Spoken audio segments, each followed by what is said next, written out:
This is the photo I took of the Pinnacles more than 10 years ago, and honestly it's not my best work. So today I'm driving 200 kilometers north of Perth to see if I can beat it. I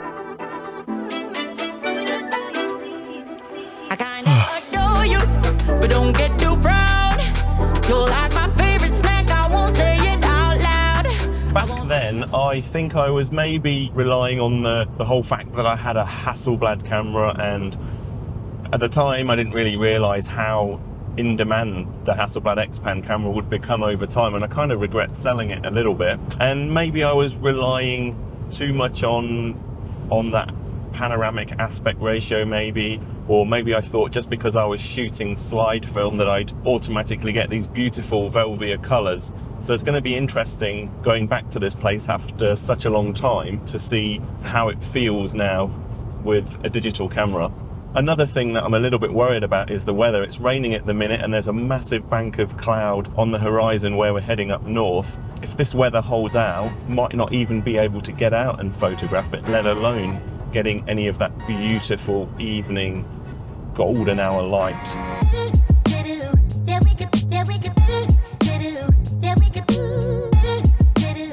Even though I love iced coffees, they don't really keep you full for that longer. I don't mind telling you, I'm getting a little bit peckish. Beautiful spot for a little bit of picnic lunch, but it's a bit windy. The other thing I'm not sure about is whether to shoot multiple frames and then crop them to that same aspect ratio as the original photo, or whether to use my XPan hack and actually pre-visualize and limit myself to the composition in the moment with a single frame and then crop it top and bottom. Not sure yet. Now my wheels in motion and my windows open with the wind blowing in my hair. After a quick shower and a slow piece of cake, I took the short drive to the Pinnacles to see if 10 years had made me a better photographer. Well, for some reason I'm getting strangely nervous, or maybe it's anticipation, I don't know, but we should be almost there now, and I'm just hoping that the light is going to be with us. Much as I don't claim to own the Pinnacles, it's always a bit of a bad sign when there's hundreds of tour buses. Wow, this is crazy. Last time I was here, I think you just drive in and there was an honesty box station. Thank you, how are you? I'm not really interested in the gifts, the visitor centre, or magnets or keychains. So let's try and find a parking space. Oh, it's absolutely heaving. This is crazy. It's like a full-on tourist attraction now.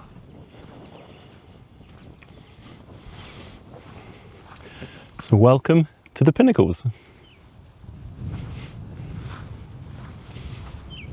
So as you can see, there's all of these amazing pillars just coming up out of the desert, and it's an amazing place. So bringing back a few memories, but you can tell it's a really chaotic scene. So trying to find a really good composition is going to be really tricky, but there's some really cool shapes in some of these pillars. Even though we've got a little bit of threatening cloud there, if I look over to the west, a lot of clear spots. So I'm hoping some of that light is going to come through. But if I can find a composition with this dark cloud with the brightly front lit stones, that's going to look pretty good. So you can see this is where you're normally allowed to drive, and it's a bit disappointing that I can't drive around, but actually it might be a bonus or a blessing in disguise, because it means there's going to be less people and less cars driving by all the time. Let's see if we can get the first composition of the evening.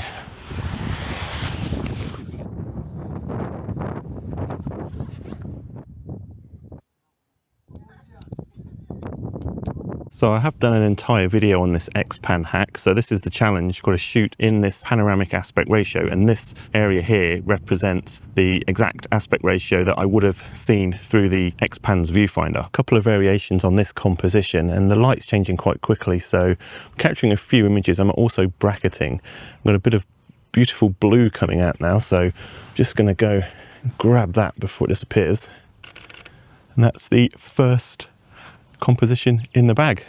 Let me know what you think. So it's very tempting at a place like this to try and capture the big wide expanses, especially when you're shooting panoramic or forcing yourself to shoot panoramic. It's very easy to try and capture that kind of vista shot. It's also really easy to forget to try and capture more intimate scenes. And for this image, I'm filling the frame with these 3 pillars here. And you can imagine this in a panoramic ratio. So there's not a lot going on really, but it is showcasing those pillars.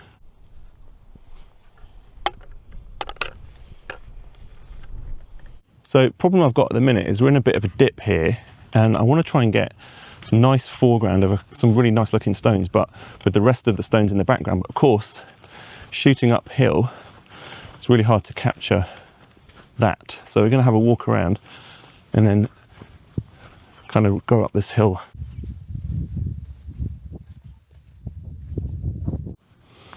Well, here's a good tip for you. When you're carrying your camera on a tripod, make sure it's actually screwed on properly. Otherwise, you're going to get it covered in sand. Luckily, none of it actually got on the lens and scratched the lens, because that would have been pretty stupid. I probably should put the lens cap on, especially when I'm carrying it like that. Right, I'm going to get this clean. Well, I don't mind telling you that I'm finding this extremely tricky. For this next shot, I get a bit of a different perspective. We've got the tripod set down low, and then we're using this big pinnacle in the foreground, and we're trying to capture a little bit of that drama in the sky. It's such a cool, amazing place. Oh, yep. I am feeling this a lot more now we're a bit higher up. You've really got to remember to keep looking behind you in places like this, because you can just look around and you might have completely missed composition behind you. But trying to make order out of chaos, this place, really. I suppose in that respect, it's a bit like woodland photography can be. We have a very chaotic scene, and you really have to try and isolate something, make something the focal point, make something one of the parts of the image, at least the important part, and the other parts to support it. So I finally found something that I'm a bit happier with. If you look down there, we've got this little bush coming out of the side of this rock, and just that little addition of that little bit of bush really just adds something to the scene. So let's get this taken. 2-second timer, bracketed, and here's what it looks like. I'm really curious to know what you're going to think about this next shot, because what I'm trying to do is, we've got this lovely grouping of pillars here. It's really, I think it's really pretty myself, but it's quite hard because you've got all of these bits on the right, and I'm trying to not get those O's. I really want to feel like this grouping here is really isolated. Because of that, we have a little bit of extra space on the left, which I'm not 100% happy with, but here goes.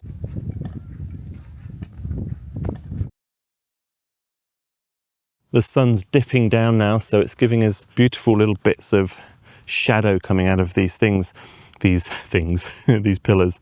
This next shot is another quite minimal shot where we've just got this foreground of this boulder here. It's a little bit more balanced. There's not any big pillars, so it doesn't have quite as much drama, which makes it more of a, I don't know, more of a gentle interpretation of this place, I guess. And at the start I came out and I was looking for big pillars, lots of drama, pillars stretching as far as the eye can see.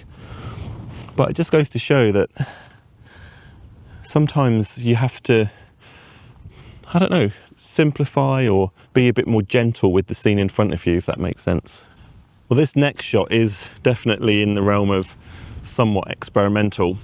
I don't know if it's going to come up on this camera, but you can see there's like a ring where the wind, or car, I'm going to go with wind, it sounds more poetic, got a kind of a circular shape leading up to this outcropping. Oh, I need to get this because the light is beautiful right now. And it's kind of almost forming a ring around these pillars at the top, and it just caught my eye. Let me know if this happens to you, but sometimes when I'm at a location and I start taking photos, sometimes it takes a little bit of time just to settle into the area, and it's almost like your eye needs to start seeing.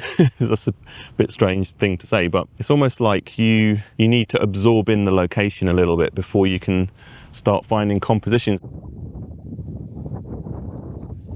you ever have those moments where you think you see a composition and you set your camera up and you're just looking at it and you go, nah, I probably won't bother taking this, I'm not sure about it.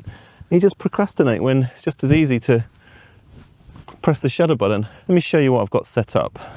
So I'm just waiting for the light to hit properly at the minute, but we've got quite a simple composition framed on the left with this big outcrop and on the right with this. That's kind of anchoring the left and the right of the frames. And then we've just got a few of these little pinnacles just dotted around. We've got a little there, and I like some of the holes at the bottom that the wind has caused. I'm gonna have to take it now because, oh, forgot to focus, quick. I'm gonna have to take it now because that sun is just about to go behind a cloud. We're gonna lose all of those beautiful shadows. And I like how the sand pushes its way through the scene there.